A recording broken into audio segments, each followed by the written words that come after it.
Hello, nerds, nerds for humanity. We are back on the live stream, and today I have Terry Crandall, who is an independent running for Congress in California's 47th district. It's always great to get new perspectives and new voices on the channel. So, welcome to the show, Terry, and hello, nerds. Hey, how you doing, Tom? Hey, fellow nerds. Good to be with you. I love it. Do you consider yourself a friendly nerd for humanity? I do. I really resonate with your message, Tom. I'm an economist by trade, right? So I'm an economics professor, and I think that nerd is no longer a pejorative. Absolutely not. And so I nerd out on macroeconomics and politics and other stuff too, but yeah, so I'm definitely for humanity. So hence the capitalization of all in my name, right? So yeah. No, but thanks so much for having me today, and thanks, nerds, for watching. Yeah, tell me a little bit about yourself, Terry. Yeah. So I've always been sort of a politics nerd ever since I was about 12 years old. And so me and my mom, it was just her and I growing up, and we would talk news and politics at the dinner table every night. And I went to college. I was a political science major, and then I took this one class called microeconomics you had to take, and it didn't make any sense. Like most people sit in their micro or their macro class, like, what is happening right now? And then about week 4, all of a sudden I saw the Matrix, right? Everything was like, oh, and it was just the new prism with which I saw everything. And so I changed my major. I thought, if I'm going to be a leader, right, we need fewer politicians and more economists, right? That's what I told myself. And, so I studied economics in undergrad. I went into finance after undergrad for a few years, and I worked in mortgage-backed securities. My bad for creating that whole thing. It's my fault. And then I worked at a mortgage company. And then in 2006, I just saw all the fraud and all the mismanagement of funds. And I was like, okay, I'm going to grad school. This is, and I mistimed it, right? It was The Big Short, but I was a little early. And I went and I got my master's in economics, and came out, and the economy was in shambles. And I was fortunate enough to get a teaching job, and I fell in love with teaching. And so I went back for my PhD after a few years of teaching. And it was great. I was at Claremont, up outside LA, Claremont Graduate University. And, life happens and you don't quite finish your PhD. You have twins while you're supposed to be writing your dissertation, your chair passes away. But it was, and I got a great teaching job at a local university here in Orange County, a full-time econ professor at Chapman University. And so I taught there for several years in other universities around Southern California, and I really loved it. And I would teach these lessons in my first year macro class about, and since this is a nerd podcast, I'll be nerdy versus political, right? So there's this theory called rational ignorance, and it's in decision theory, it's in economics, it's in psychology.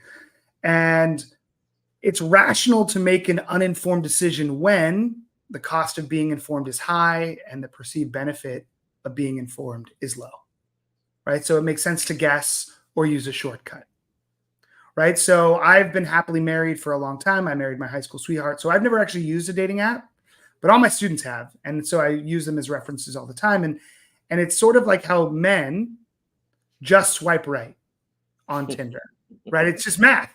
They're doing math, right? It's a probability distribution function at that point.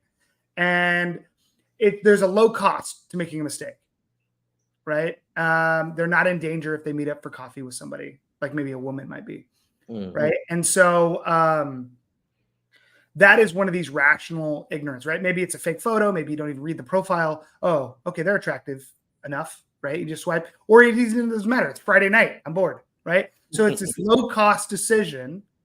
But when you get married, you don't just swipe right, unless you're on 90 Day Fiance, right? You're one of those people. Those are outliers. Most of us do due diligence. I dated my wife for 11 years before I proposed. Well, I proposed after 10.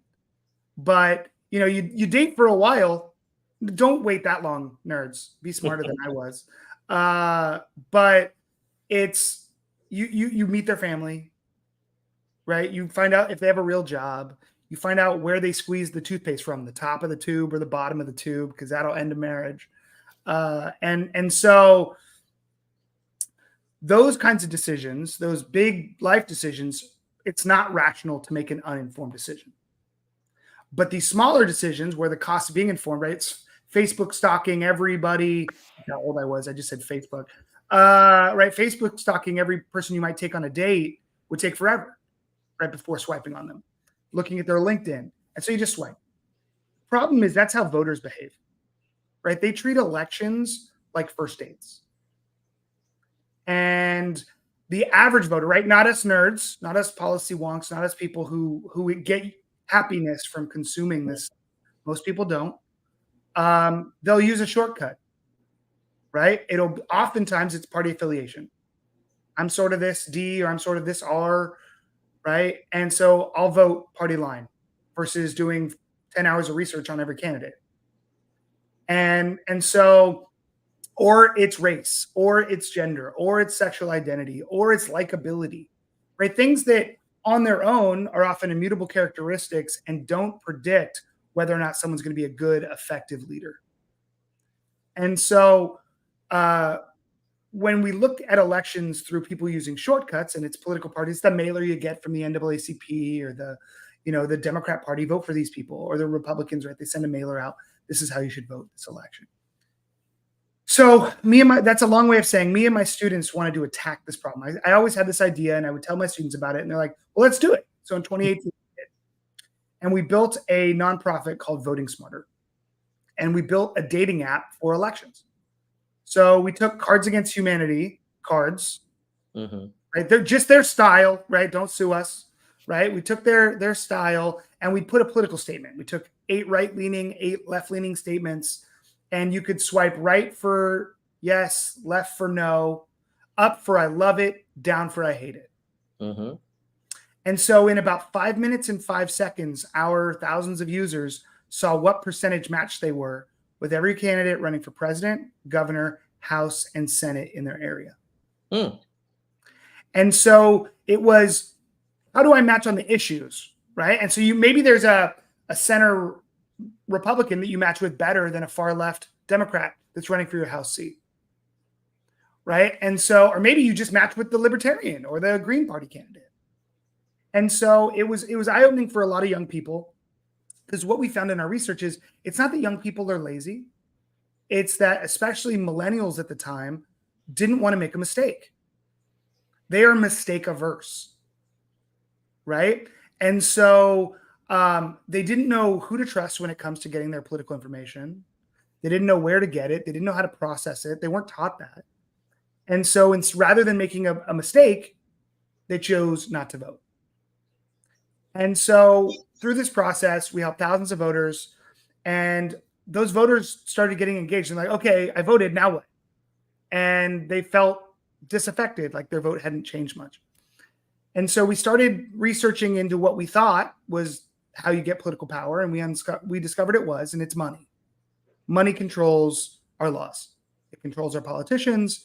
And I can go through the statistics if you want, right? And since we're all nerds, I will. Last election in 2022, $9 billion was donated to congressional candidates. $1.62 billion came from 303 people. Almost 20 cents of every dollar donated came from 300 people. Wow. Like, what do you get for 1.62 billion? Whatever you want. Okay. So through this process of trying to find out how to give young people access to their leaders, more political power, we discovered it was through money. And I started getting really angry that my suspicions were correct. When I worked in DC, right, all the laws were written by lobbyists, not members and their staffs. And it was just, I was getting frustrated. So we built this company called Shoppiest. And Shoppiest is a shopping platform. Our beta is going on right now, making sure it can hold the load, but it should be live maybe by the end of this month, if not early March, to the public. But it's sort of like a Rakuten, where you can go get cash back from where you shop, but it matches you with brands based on a similar political survey to what I told you was in the Voting Smarter app, and where those brands donate politically, right? So a lot of companies might say, I want to be green, right? Apple has these green goals, right? We're going to be carbon neutral by 2026, I think is what they say. But if they're going to build a giant office in Austin, right, they're probably also going to be donating to the Republican senators from Texas, right? The Republican senators from Texas don't have that same green mentality, right? Or if you're a red auto company and you're headquartered in Detroit, you're probably donating to blue governors in Michigan. So you might say that you're for these things, but your money is going to candidates that might be doing the opposite. So it's not a judgment thing. It's just a political impact score. Right. And so we took 4,000 hours of political research, all the data from the FEC, built an algorithm, built an app that looks kind of fun. Right. And through this process, I just kept getting madder and madder and madder. Right. So I built this entire company to try and fight money in politics using the market. Because again, I'm an economist. And now I'm running for office to put my company out of business. Right? I want to go there and I want to change the rules about how campaigns are financed. So one of these two ways has to work, is how I look at this. How would you change the rules? What would the rules be? Well, so there's a few things I would do, because there's a couple different problems. One is super PACs. That's obviously something. Dark money is very corrosive. I think that freedom of speech doesn't mean anonymity of speech.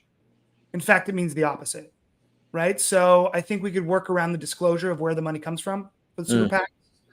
I also think that if there is a limit on how much money an individual can give to a candidate, right now it's $6,600 for an election, then that same limit should be placed on the people corporations, right? So if we can cap individual donations, we should cap corporate donations.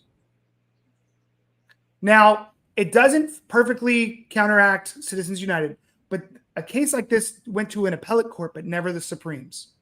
So I think we can push through, we can pass a law, have the companies challenge it, and push it to the Supreme Court and see if we can sort of decrease the impact, right? Because a $6,600 donation from Boeing is way different than $6.6 million. And so if we could do that, I would vote to ban lobbyists from the Capitol office building. I would. So when I was in DC, I was interning between my first and second year grad school, and I worked at the USDA on loan guarantees for foreign banks to buy agricultural products, to finance all that stuff. And we were up on the Hill with the chief of staff of the ag committee. They were talking about the Farm Bill.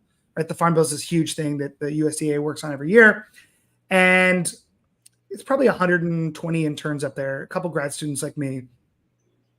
And during the Q&A session, I was like, oh, okay. It was the chief of staff. I want to say for Steny Hoyer, but I could be wrong. I think he was chair of that committee at the time.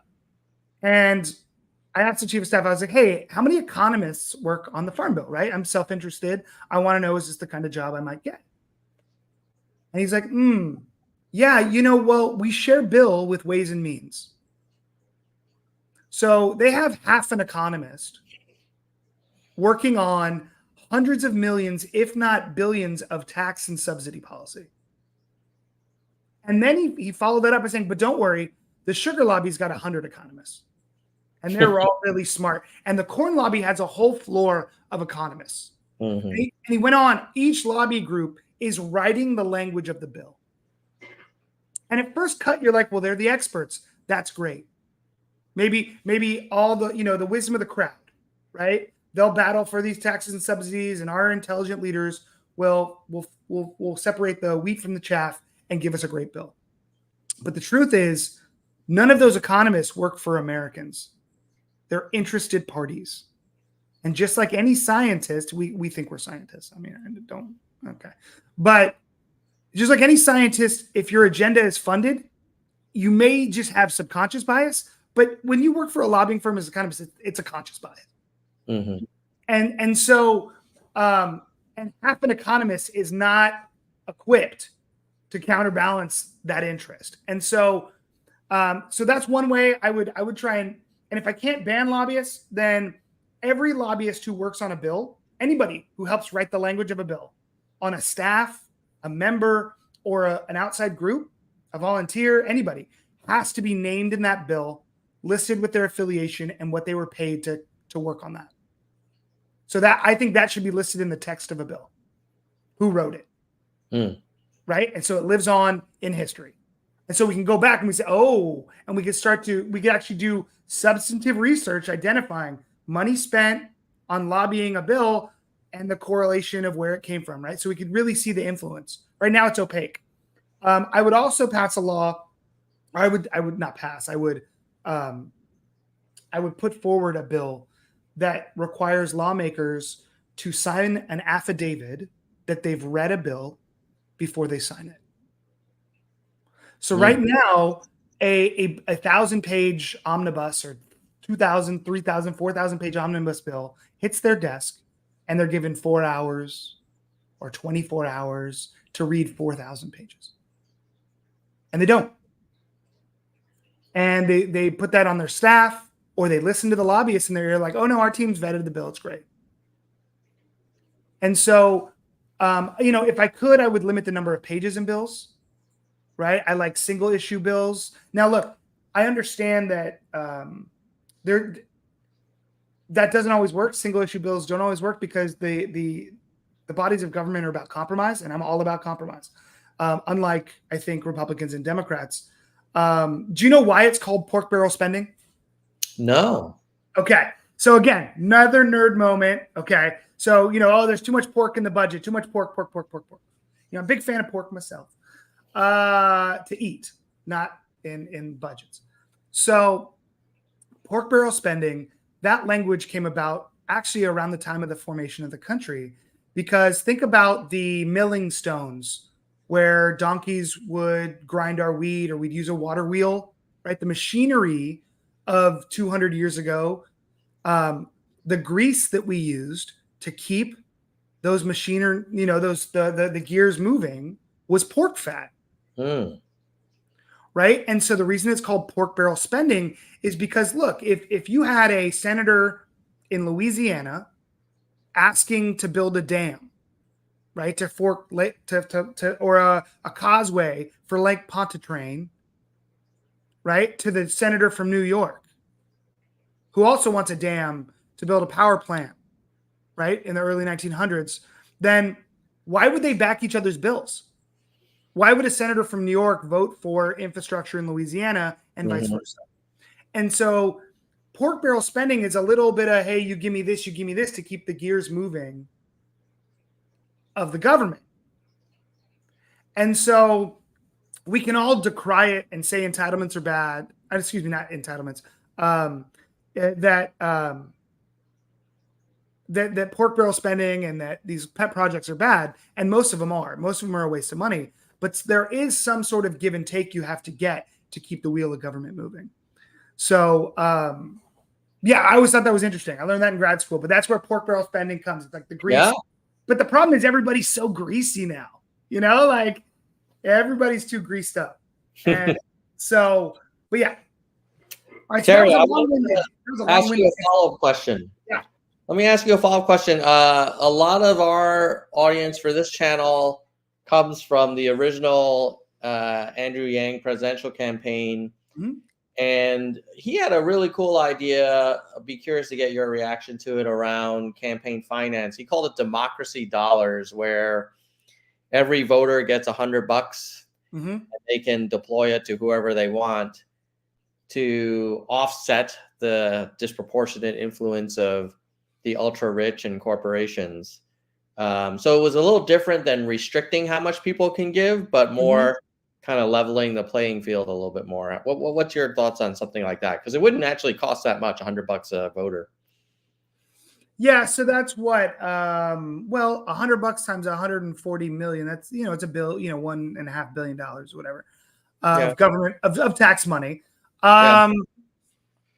I think the problem is if we had 1.5 and they have 9, we still lose. So I don't know if it's enough. I'm more for publicly funded elections than that, even though I'm not a huge fan of that either. Like, I think we have to figure that out. So I've been talking to several civic tech startup companies. Mm-hmm.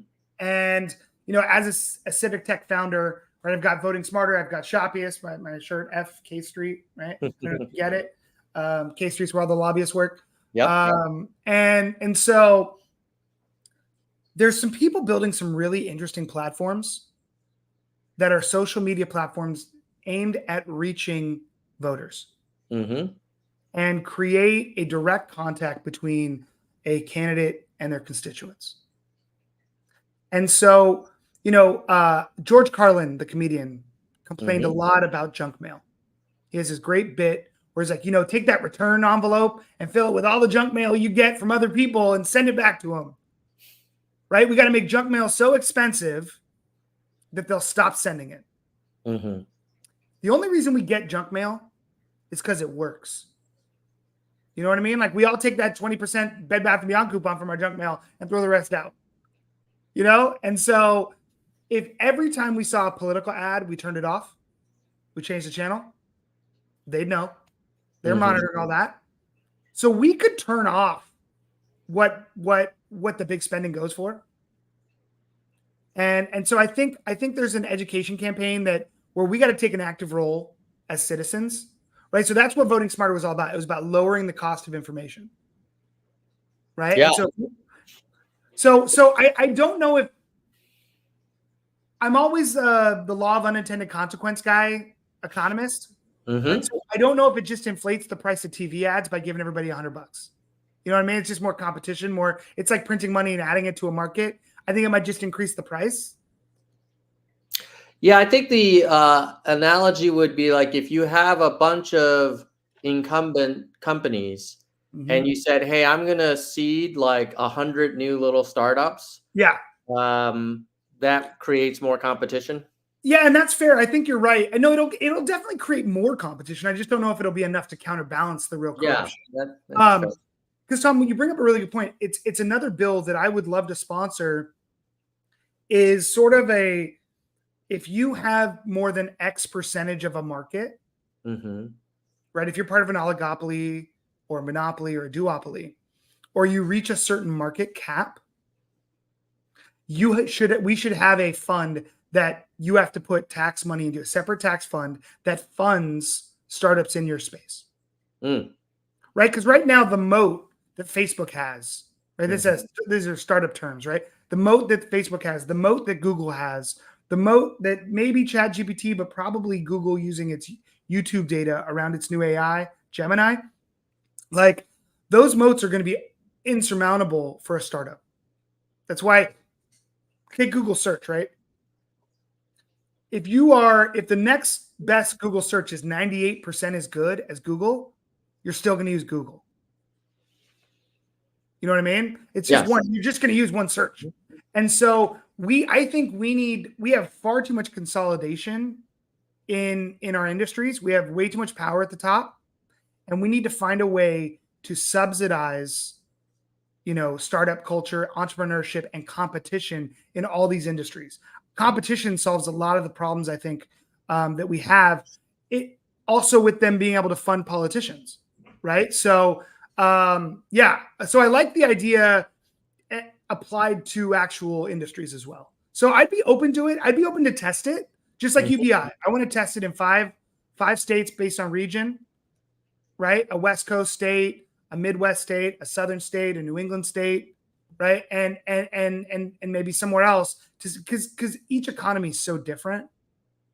And see if it really, if it works, then I'm totally for it. I think all these policies from the right, from the left, from the middle, from wherever, they're all testable, right? We don't have to be part of these religions that say, no, I must be right. It's like, prove it. Okay, let's test it. Right? The war on poverty didn't work. Terry, let's we only have a few minutes left, so I do also want to hear I love the policy discussion. Yeah. obviously. Um, but I also am curious about what is it like down in the 47th district? I'm in the 16th district in Northern California. Mhm. What are the issues that your prospective constituents are really kind of feel strongly about or have concerns about? Yeah. So I mean, my district is probably, and no offense to yours or anybody else's district, is probably the greatest place to live, maybe on the planet. Second, And yeah, exactly. Agree to disagree. And so, right, we've got Laguna Beach all the way up to Seal Beach, mm, right? We've got Irvine and Costa Mesa. Costa Mesa is this cool, eclectic. It's the closest thing you'll get to like an LA vibe in Orange County. And hmm Irvine is the safest medium-sized city in America. So if you want to sell out like I did and move to cookie cutter suburbia and have amazing schools and be super safe to raise a family, it's unbeatable. And so and then drive to the beach, right? And so, and like I was on the beach yesterday cleaning up the beach in Huntington, staring at the snow on the mountains, right? Like we've sort of won the game, right? But the issues that matter most here, 2 months ago when I was canvassing, it was housing prices and homelessness. hmm The last month and a half, the border has topped the concerns. hmm Okay. And those all feed each other too. I think if you're going to add 10 million people, that's just more people competing for rentals for buying homes, right? And we hmm haven't increased the supply of homes 10 million. Same thing with inflation and affordability, right? More people buying the same amount of goods and services, prices are going to go up. So, and if it's a lot of low skilled labor, it's going to depress wages, right? So there's a lot of that. So we've been talking a lot about how it seems like the federal government, if you look at bringing in 7 to 10 million people, but 99% can't work, and so they're forced to either be on government benefits, they are forced to either work illegally under the table or commit identity theft, all of which makes them a subject of someone else, right? There's somebody holding something over their head. It's like we're human traffickers, and it's inhumane to them. It's not good for the average American, and so it's a huge concern in my community. Homelessness is another big one. There is I wouldn't say it's like LA or San Francisco in Orange County. There are areas where we have large populations of the homeless. And I think when we look at how we treat homelessness, right? I don't know if you saw that study or what the Governor Inslee said in Washington, I think it was last week or the week before, about what it costs in their homeless program. So they spent all this money trying to get people unhoused to housed. And it costs $100,000 to get one homeless person off the street per year. Wow. Think about the rent. You could just rent a place for $3,300, right? hmm And that's like a 2-bedroom, like so it's pretty bad use of money. And to get them permanently unhoused, it cost $1 million. Mm. So you could buy the land, you could build the house, and give them $500,000 or $600,000 for the rest of their life in an annuity to pay them $50,000 a year. Like you could, you know what I'm saying? Like the inefficiency and bloat and maybe worse in the homeless, some people call it the homeless industrial complex, right? This group of well-meaning people, for the most part, the policies we have clearly aren't working. And I don't think we're treating the underlying issue, right? And it's an underlying issue that I think begets most of our problems in this country, and it's around mental illness. And, homelessness, usually it comes from 3 sources: mental illness, economic conditions, and drug addiction. But there's usually a really tight Venn diagram, right? If you show up drunk to work, you lose your job, right? You have mental health issues and you can't find treatment, you use drugs, right? And so we need a holistic approach. And I don't think we're getting that. I think we have these, some will treat this, some will treat that. And so people end up back on the street. We need to completely revamp that and be humane and find ways to get people both the mental health treatment, the addiction treatment, and the skills training they need to come back into society. And so we can't forget that they're people. Like I was in LA for a conference called the American Democracy Summit. Awesome. You might want to go next year. I don't know where it'll be, put on by Represent Us, which is a really cool organization you might want to check out too. And all the young professionals in LA just step over the homeless people every day. They're in their suit. I get off the subway and I'm just surrounded by people, stoned out of their minds and sleeping in sleeping bags on the subway station. And that's not what I'm used to. And I'm just aghast by it. And it's almost like they don't exist to the people who have to walk by it every day. And that was as bad, like seeing that was as bad as seeing the people on the street.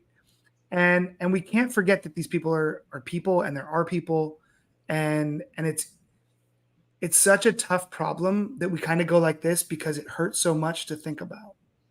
Yeah, totally. It's an extremely complex issue, and clearly putting more money into the existing programs is not clear like that's going to result in better outcomes. Right. I wish we had more time to talk, Terry. Sure. We may have to get you back on in the future, but I did have one question from the live chat from Jeremy, who's a Nerds for Humanity channel member.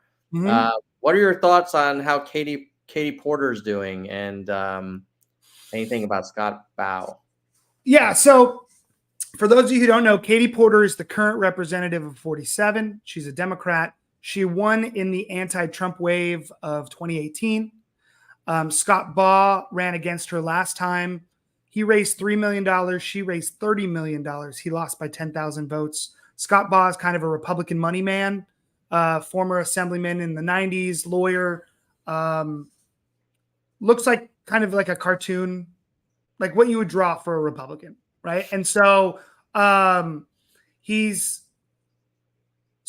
things to know about Scott Baugh, I think he's like literally a cookie cutter. Like if there was a 3D printer for a Republican, it would be Scott Baugh. And that's not an insult. If you like that, vote for him. He talks in platitudes, so I don't really know what his policies are. And how if he's MAGA, ultra MAGA, moderate, I don't know. He doesn't talk about stuff, he speaks in platitudes. So I can't get a read on it because he's got $2 million and he's probably going to win the primary, and he thinks he's going to win the general because Katie's gone. As far as Katie Porter goes, I love the idea of Katie Porter. 2 Republican women came to my door in 2018 and said, we're leaving the Republican Party and voting for Katie because she's a centrist and she's going to hold people accountable. She's a fighter. And I love that. I'm an independent, right? And I'm a fighter too, and I want to hold people accountable too. So I love that. When she got to Congress, I think that Katie's an excellent self-marketer, and she's very tenacious. She's very intelligent, but I didn't find her even-handed, right? I think that I love the whiteboard. I'm a prof too. There's a whiteboard right behind my computer right now. I'd love to have my whiteboard and hammer people. But I don't think she hammered everybody equally, right? I didn't see her hammering the inefficiencies in the homeless industrial complex or things that were sort of left-leaning. She definitely would hammer things that were right-leaning. And so I would love to take that mantle of accountability and hold everybody who's corrupt and robbing us blind and taking advantage of their power accountable. So I love her tenacity for that. I admire her in that sense and her fight, but I'd like it to be less political and more structural. I think so. So that's probably my take on them. That's great. Yeah. Terry, one last question before we wrap up. What's your closing kind of pitch to voters in the district who are like, well, I usually go for my party's nominee. Why would I vote for an independent? Yeah, thank you for asking me that. And most people have no idea that California 47th is almost a third no party preference. And so what that means is we can actually be top 2 and be on the ballot in November. Nobody, the 2 Republicans, the 2 Democrats, they probably don't even know my name. You know what I mean?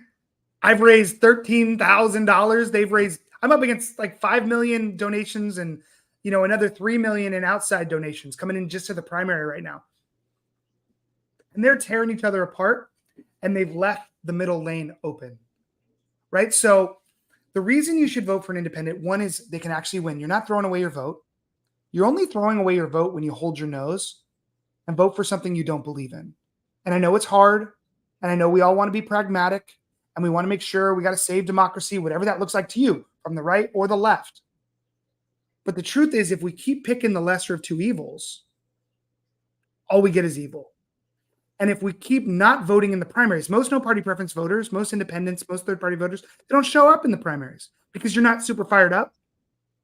But that's the only vote that matters for you. In California, only 2 candidates end up on the ballot. So you should only show up in the primary if you care about change. And lastly, my opponents on the left promised to bring back abortion access federally, right? My opponents on the right promised to close the border. Both of those are empty promises. George W. Bush had the House, the Senate, the White House. He didn't do anything about immigration. Barack Obama had the House, the Senate, the White House. He didn't do anything to protect abortion access. What these parties do is they find that thing you care about and they tell you they're going to give it to you and then blame the other party when they don't. If we elect 2, 3, 4, 5 independents nationwide, we will be the tiebreakers in the House. We will be the most powerful members of the House of Representatives because they will need to caucus with us. They think the margin is going to be 5 votes. So 5 independents is all it takes. And then we make our list. Okay, no lobbyists, no this, no that, compromise on the border, federal access to abortion for victims of crime, right? You know, for people who can't have, who don't have a viable pregnancy, right? Women who are dying right now, even if you're pro-life, generally if someone's been raped, you're okay with them getting an abortion. You're okay with it if they can't take the baby to term without risking their life or that the baby itself won't survive, right? There's some basic compromise. Same thing with gun protection, right? We don't have to take anybody's guns away necessarily, but we could save lives if we changed the review process, right? So there's these big compromises that we'll never get if we keep voting Republican and Democrat because all they do is blame the other side and they don't fix stuff. And it's not an accident. So this election is the election of the independent. And I think we could lead that whole conversation, right? If we can demonstrate in 47, if we're the tip of the spear because of the jungle primary top 2, we can show the rest of the independents running nationwide that this is real. We can, and that we could actually get compromises that nobody likes, right? Or no, excuse me, that everybody likes, but nobody loves, right? And solve some problems. So that's why you should vote for me. I love it, Terry. And how can people learn more about you? Yeah, so go to makepoliticssaneagain.com. That's my website. You can follow me at vote_Crandall on Twitter or Crandall for Congress on IG and TikTok. Check out my company, Shoppiest. If you want to shop your values and vote with your dollars, shoppiest.com. We can get, if you sign up, we'll get you on our early beta. But yeah, check out makepoliticssaneagain.com. Thank you so much, Terry. We'll have to talk to you again in the future. Yeah, I'd love that. I'd love that so much, Tom, and keep doing what you're doing. I love it, man. Will do. Take care, buddy. Bye. Take care. Bye-bye. All right. Thanks to Terry and all the nerds for tuning in. If you're wondering, hey, how does this content get created? Part of it is because there are people who click on the join link on YouTube and they help pay for the streaming software, podcast hosting fees, and other operating costs to keep this thing going so that we can make more Nerds for Humanity live streams and videos and get more people on in front of you so that hopefully you find these conversations useful. So if you are looking to support us, just click on the join link on YouTube. Who are some of our biggest supporters? Let me just show you right now. And I've actually got to get ready for another live stream. I'm doing a California 16th District Candidate Forum with 3 congressional candidates, and that'll be starting in about 12 minutes. So I think I need to do this really fast, but I do want to thank our members. We have Soldier One at the EVP level, our biggest member overall. Soldier One, thank you. Then we have Kristen Slevin and Bike at our vice president level. And then the next level down, Hardcore, Gene, David, DK, Jack Lego, Mr. History, Mona, Von, Yang, Dean, Galessa, Jay, Parandana, Jason, Daniel, Mickey, Yoda, Unkiyu. And then I'll scroll through our verified nerds, only $1.99 a month. Thank you to all of you who make this content possible and keep the conversations going. With that, I'm going to say goodbye, nerds. See you if you're in the mood for another Nerds live stream. Come back to the channel in about 11 minutes.